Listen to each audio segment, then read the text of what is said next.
হু হু করে বাড়ছে দেশের সর্ববৃহৎ সেচ প্রকল্প তিস্তা ব্যারেজ এলাকায় তিস্তা নদীর পানি। ফলে বন্যা পরিস্থিতির চরম অবনতি হচ্ছে। আর পানির চাপে বিশেষ করে লালমনিরহাটের হাতীবান্ধা উপজেলার গড্ডিমারি ইউনিয়নের তালেব মোড়ের পাশে যে অবদাবাদ নামে পরিচিত যে বাঁধটি আছে, সেই বাঁধটি ধসে যাচ্ছে। প্রিয় দর্শক, আপনাদেরকে জানিয়ে রাখি, এই বাঁধটি কিন্তু দেখভালের দায়িত্বে রয়েছে পানি উন্নয়ন বোর্ড লালমনিরহাট শাখা। কিন্তু লালমনিরহাট পানি উন্নয়ন বোর্ডের কোনো কর্মকর্তাকেও এখনো চোখে পড়েনি এই বাঁধের পাশে। ফলে এই অবদা বেড়িবাঁধের বিভিন্ন স্থানে কিন্তু জিও ব্যাগ ধসে যাচ্ছে। আর এই অবদা বাঁধটি যদি ভেঙে যায় তাহলে পানি কিন্তু হাতীবান্ধা শহরে প্রবেশ করবে। আমরা কথা বলবো এই এলাকার বাসিন্দা এবং গড্ডিমারি ইউনিয়ন পরিষদের সদস্য জাকির হোসেনের সঙ্গে।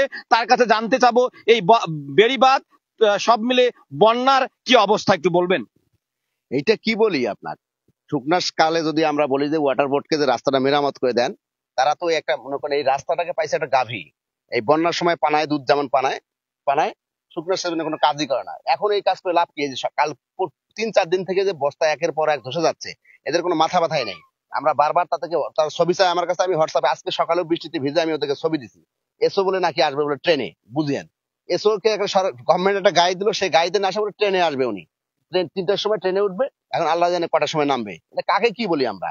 এই বন্যার কথা কাকে কি বলি আমরা?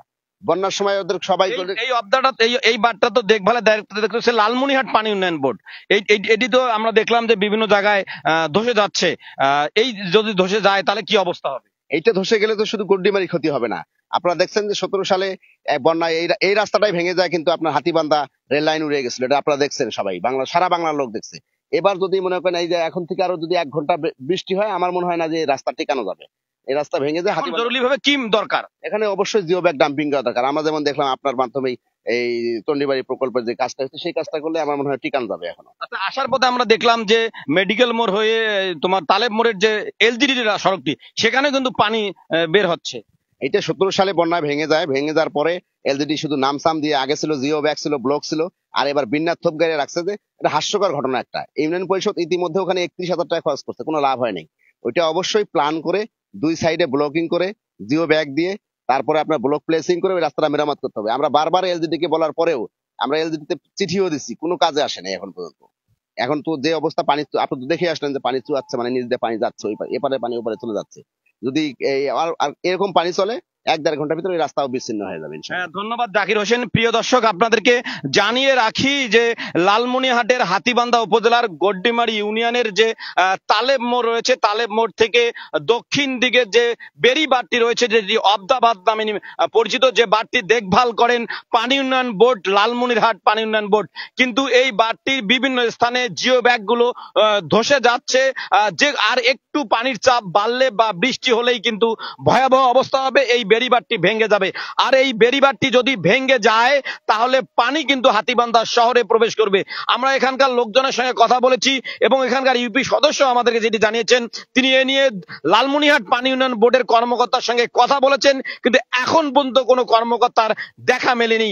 পাশাপাশি আপনাদেরকে জানিয়ে রাখি যে হাতীবান্ধার গড্ডিমারি ইউনিয়নের যে গড্ডিমারি মেডিকেল মোড় থেকে তালেব মোড় রয়েছে, সেই তালেব মোড়ের যে ভাঙা স্থানটি, যেটি 2017 সালে ভেঙে হাতীবান্ধার রেলপথ পর্যন্ত ভেঙে দিয়েছিল, সেটিতে কিন্তু আবার ভয়াবহ অবস্থা। সেটি যদি এলজিডি মেরামত না করে তাহলে কিন্তু আবারও ভেঙে যাবে। এই বেড়িবাঁধের পানির চাপ কিন্তু সেখানে গিয়ে পড়বে এবং সেই পানি ভেঙে সতী নদী হয়ে হাতীবান্ধার রেলপথ সহ টংভাঙ্গা ইউনিয়ন থেকে নওদাবাস ইউনিয়ন পর্যন্ত 2017 সালের মতো বন্যার পানি বাড়বে। প্রিয় দর্শক, আপনাদেরকে জানিয়ে রাখি, এ পর্যন্ত আজ দুপুর 12টায় বন্যা তিস্তা নদীর পানি বিপদসীমার 10 সেন্টিমিটার নিচ দিয়ে প্রবাহিত হলেও কিন্তু এবার পানির চাপটা কিন্তু অনেক বেশি। আমরা এই বন্যা তিস্তা পারে সাংবাদিকতায় আমি যেটি বলছি যে কয়েকবার তিস্তা নদীর পানি বিপদসীমার 30 সেন্টিমিটার উপরে উঠলো, যে পানি দেখা যায় না, যে বন্যা দেখা যায় না, এবার বিপদসীমার 10 সেন্টিমিটার নিচে নামার পরেও বন্যা দেখা যাচ্ছে এবং পানিতে ইতিমধ্যে এই অঞ্চলের যে তিস্তা পাড়ের শত শত পরিবার কিন্তু পানি বন্দী হয়ে পড়ছে। যে কারণে সব মিলে আপনাদেরকে আবারও বলবো, জরুরি ভিত্তিতে গড্ডিমারি ইউনিয়নের তালেব মোড়ের যে অবদা বেড়িবাঁধ রয়েছে, সেই অবদা বেড়িবাঁধটি মেরামতের প্রয়োজন। এটি মেরামত না করা না হলে কিন্তু পানি কিন্তু হাতীবান্ধা শহরে প্রবেশ করবে। ফলে এই অঞ্চলের লোকজনের মাঝে আতঙ্ক বিরাজ করছে। তারা জরুরি ভিত্তিতে এই অবদা বাঁধটি মেরামতের দাবি তুলেছেন। আসাদুজ্জামান সাজু, এল নিউজ অনলাইন, হাতীবান্ধা, লালমনিরহাট।